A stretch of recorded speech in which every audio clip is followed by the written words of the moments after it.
നമസ്കാരം. ഇന്നൊരു വെറൈറ്റി സാമ്പാർ ഉണ്ടാക്കാം. എല്ലാവർക്കും ഈ സാമ്പാർ ഇഷ്ടപ്പെടും. ചോറിനും ഇഡ്ഡലി, ദോശ, ചപ്പാത്തിക്കെല്ലാം എടുക്കാൻ പറ്റുന്നതാണ്. ഇത്രയും പച്ചക്കറികൾ എടുത്തിട്ടുണ്ട്. എല്ലാം കട്ട് ചെയ്ത് കഴുകി കുക്കറിലിട്ട് ആവശ്യത്തിന് മഞ്ഞൾപ്പൊടി, ഉപ്പും ഇട്ട് 2 ഗ്ലാസ് വെള്ളം ഒഴിച്ച് അടുപ്പത്ത് വെച്ച് ഇനി 3 ടേബിൾ സ്പൂൺ തേങ്ങ ചിരവി മിക്സിൻ്റെ ജാറിലിട്ട് തേങ്ങാപ്പാലിട്ട് വെക്കാം. കുക്കർ തുറന്ന് നോക്കാം.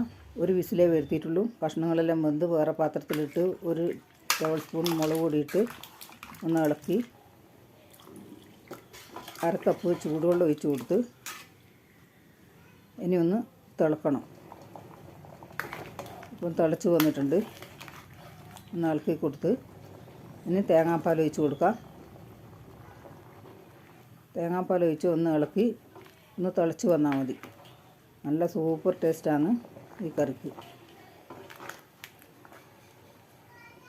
കറി തിളച്ച് വന്ന് മാറ്റി ഒരു ചീഞ്ചട്ടി വെച്ച് 1 ടേബിൾ സ്പൂൺ വെളിച്ചെണ്ണ, 1 ടീസ്പൂൺ കടുകും, കുറച്ച് വറ്റൽമുളക്, കരിവേപ്പില, വെളുത്തുള്ളി ചതച്ചതും ഇട്ട് വറവ് മൂത്ത് വന്ന് ഇനി നമ്മൾ സാമ്പാറിലേക്ക് ഒഴിച്ച് കൊടുക്കാം. സാമ്പാർ റെഡിയായി. ഇതുപോലെ ഉണ്ടാക്കാത്തവരുണ്ടാക്കി നോക്ക്.